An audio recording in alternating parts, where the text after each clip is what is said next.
So what's up guys, umorder tayo ngayon ng tools. So yan.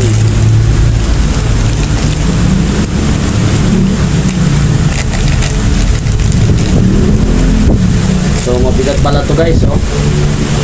Hindi ko alam kung purong bakal ba to, ano. Pero ito ay ginagamit sa gas valve ng magazine. So yan guys, wala tayong masyadong ano rito review, yan ko lang. So para sa gas valve yan guys.